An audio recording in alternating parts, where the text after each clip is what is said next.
I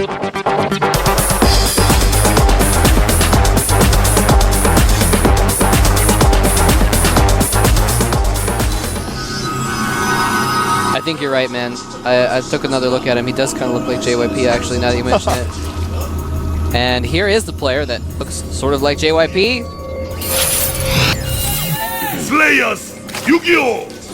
When asked why he chose his ID, he said, I don't know, it was just the name I picked. When asked if he played the card game or enjoyed the series, he said, no, I never played it or watched it or read the manga. Really? Yeah, really. His opponent, he is. oGs-TL, Finesse! Oh, I love that they say Finesse instead of Vines, man. That's You're like, why'd you pick the name Yu-Gi-Oh? He's like, I don't know, I just came up with some random syllables that I thought sounded cool. You're like, you didn't play the card game? He's like, what card game? I just came up with it on my own. No, that's not true. He's like got the spirit of the pharaoh inside of him. He's like, what? He's like, that's just how I am. Gateway first, going down for Vines. This is Vines' style, man, and Vines, I like this. This is a map where almost every pros would try and fail to forge fastest man. Vines says, no. I would actually even be really happy to see Vines do a Void Ray expand on this map, for example. Ooh, that would something be interesting. new, or rather old, but something that's not commonly seen. Yeah. If you scout one base Protoss, you're gonna freak out a little bit. You're like, whoa, what's going on, you know? And I would love to see that. I would definitely as well. Yeah, it's so hard to take control of the bottom of your ramp. You know, it's even tough to, you know, like one gate expand on this with sentries. It's just so difficult. It's tough to hold off any sort of Zergling pressure without a perfect wall. And with the wall, the way the wall has to be made, it requires so many buildings, it's hard to hold off Roach pressure with that. So it's almost like a catch-22. And you have a situation where even if he Void Ray expands, he will have to deal with the Zerglings. If his opponent scouts that, he will just make a ton of speedlings. It'll be difficult to defend because Void Rays just cannot kill Zerglings quickly enough. We do see a second gas going down. Of course, everyone expected to see that with a gateway-oriented build. It just comes down to what choice will he make. Likely here, I do not think we'll see a Void Ray expand. We'll probably see a Sentry expand.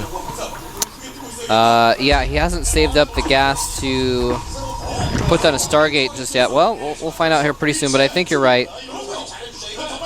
Yeah, he's queued up a Sentry. He's going to start his gateways in the corner. He does actually have a pylon position in the bottom right, which is a little bit sneaky, but only time will tell what he's going to choose. I do believe we will see additional gateways. He may even try to do a one-gate expand, but on a map like this, that is a little bit crazy. Yeah, that would be pretty nuts. It's just, yeah, you've got so much space to hold at the bottom of your ramp. I don't know, we've seen players do it before. I think he's going to do it, man. He has not added the gateways. The minerals are starting to get a little bit higher. Interesting. Yeah, this is a tough map to do that on, but he's clearly trained. He's ready. The probe's going down here. Well, I mean, the alternative is... Oh, wait, oh, never mind.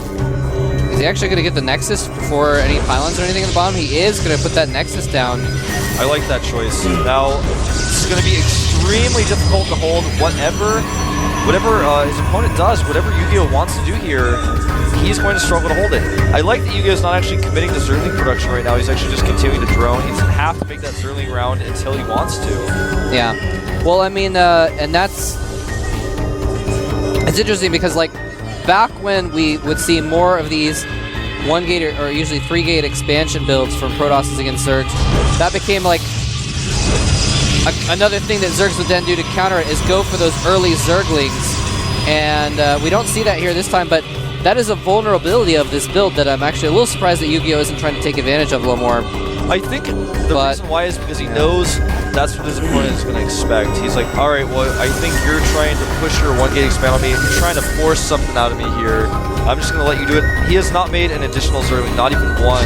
He's up to 30. Not even one? Not even one, man. Not even a mouse, okay? Now, in the main base, actually, he's gone up to 5 gateways. He's added 2 additional gates.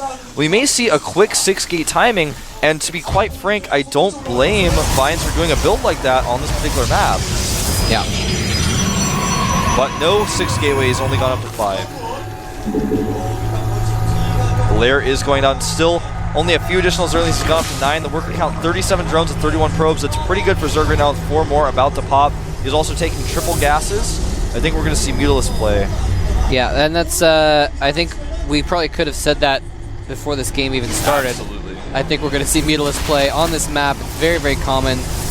And it's a very good map for Mutalisks as well, so that's why we see it so often out of Zerg players. See, the thing is, he's trying to bait some force fields here. It's not going to work. And Vine's is going to go for this 5 gateway timing attack. But every Zerg knows that this is a terrible map to do a timing attack on, even though Protoss feel like they have to. The reason why is your opponent has to attack down a ramp into a concave to do that timing attack. It's been scouted now. A Baneling Nest is going up, more spines are going up, and I feel that Yu-Gi-Oh! Should be able to hold this, even with perfect force field. He can even slow this down with Zerglings. Yeah, it's going to be close, but the second spine is going to complete. He's getting out a lot more units right now, a lot of Zerglings. The Baneling Nest is almost complete as well. He's actually pushing down the ramp. Force fields go off, trapping the Queen. But they protect the spine crawlers. Yeah. Well, here's the thing. What I was thinking is he might just poke in here, and once he realizes he can't finish off Yu-Gi-Oh! Just fall back. But he's going in again. Oh! A nice force field on the ramp is going to keep the Banelings away. If he can keep that force field in, this will be beautiful. Oh, I don't know if that force field worked. No! A couple Banelings get out. They're going to explode right in the middle of the army, doing tons of damage. Is it going to be enough, though? I don't know, A lot of the Zealots are still alive. I cannot believe he was not able to hold the ramp. The Banelings trying to come down. A lot of them being taken out by sentries before they can even engage. That was a little bit silly. Yeah. And I think Yu-Gi-Oh! Has completely botched this mole trap. Every force field has missed, and yet still, Yeah, he does not hold. He literally missed every force field except the first one and left the gap there. A Protoss to take control of your ramp when the game ends. That is checkmate, man. That's like taking out the king in chess, capturing the HQ in Advanced Wars, man. I don't know. I'm trying to make other references. It's like holding Asia for 3 turns in Risk. That's what it's like, man. A couple more Banelings come in here on the side, and they're doing a lot of damage. Might even finish off these sentries. Nope, going for the Stalkers instead of the injured sentries and Zealots. 68 supply to 33, and he's just dead. It looks like Vines has overcome Crossfire. So they actually just sent out a sniper in Yu-Gi-Oh! Specifically to kill a Protoss on Crossfire, and it is back crossfired. You could say that. GG. Vines got to be happy with this win. Wow. Did he defeat Yu-Gi-Oh! Or did Yu-Gi-Oh! Give him the win with some miscontrol? Yu-Gi-Oh! Looking so embarrassed, as he should, man. Losing on Crossfire, allowing a force field on his ramp, even had spines at the bottom, and all the force fields were terrible against the spines.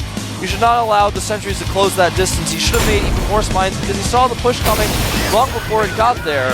So just a little bit of overstepping by Yu-Gi-Oh! Maybe a little bit of overconfidence. I feel like he maybe didn't make enough of a couple things. I mean, he didn't have a ton of larva around when he did see that push moving across the map. I mean, I guess he saw it and he started making units, but he just didn't have enough units basically when the push arrived. I feel like usually when I see that situation, the Zerg players will make like 5 or 6 spines, and he made like 2 and then a third that was late.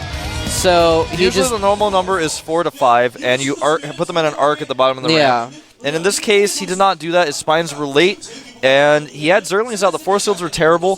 He did not attempt to hold the ramp. Then, when his Banelings were on the ramp, rather than pulling them back until the force field receded and then sending the Banelings down, he allowed sentries to kill several of his Banelings as they were pushing against the force field in vision range. And that was just something that could have maybe helped him, but it did not occur because his Banelings were taken out by the sentries.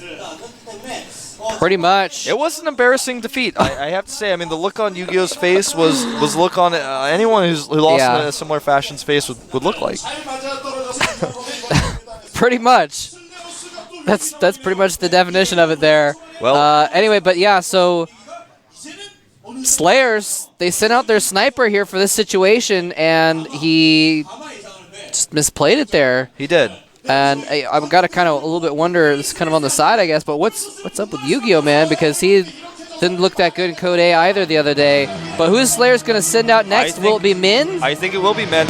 I absolutely think so. He's not. Oh, are they going to send out a PvP and Alicia? That is an interesting choice. Interesting, indeed. PvP is a matchup where even if you are much more skilled than your opponent, there are little mistakes that can turn the tide of battle. So it shows really actually, in my opinion, a little bit of fear with Vines in Slayers. They're a little bit afraid to play him in a straight-up game. He did win one macro game, and then the next game he won with a timing attack, so they're seeing some flexibility in Vines' play. Seeing Alicia out here is interesting because Alicia has historically been good at all-ins, but against Terran. So if, for example, Alicia wins here and the next player comes out as Supernova, what happens to Alicia? Can he handle Supernova? What will he do? So it kind of shows a lot of the Slayer's coach Boxer, how he feels about Alicia's improvement. So it's kind of cool to see them pick him here because I would not have chosen him. And that means that there's something here that we do not know. Yep, well, I mean, it was when Vines was doing really well against ZeNEX a few weeks back. He beat Line, a Zerg player, and then a Terran who I don't recall, but it did take a Protoss, Avenge, to finally defeat him, so maybe Slayers is hoping to follow suit. We're going to take a quick break, though, before we find out if Alicia can tie up the series. Don't go anywhere. We'll be back in about 5 minutes for some more GSTL action with Molf and Moltrap.